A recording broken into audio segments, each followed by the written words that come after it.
ব্যাপক উৎসাহ, উদ্দীপনা ও পাঠক মহলের অংশগ্রহণে শেষ হয়েছে গাজীপুর থানা শিবিরের প্রকাশনা উৎসব। মেধা ও সততায় গর্ব সবার বাংলাদেশ স্লোগানে বাংলাদেশ ইসলামী ছাত্র শিবিরের ৪৮তম প্রতিষ্ঠা বার্ষিকী উপলক্ষে গাজীপুর থানার শাখার উদ্যোগে এই প্রকাশনা উৎসব উদযাপন করা হয়। গাজীপুর সরকারি স্কুলে মাঠে দুদিনব্যাপী এই প্রকাশনা উৎসব উদ্বোধন করেন তামিরুল মিল্লাত টঙ্গী ক্যাম্পাস ছাত্র শিবিরের সভাপতি মোহাম্মদ ইকবাল কবির।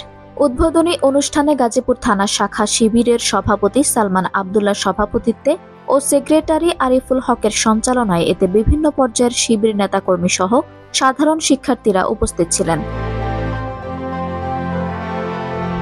আয়োজিত প্রকাশনা উৎসবে স্টলের নামকরণ করা হয় গাজীপুর বৈষম্য বিরোধী ছাত্র আন্দোলনে ফ্যাসিবাদী আগ্রাসনের গুলিতে নিহত হওয়া শহীদ শাকিল পারভেজ ও হাফেজ নাসির ইসলামের নামে।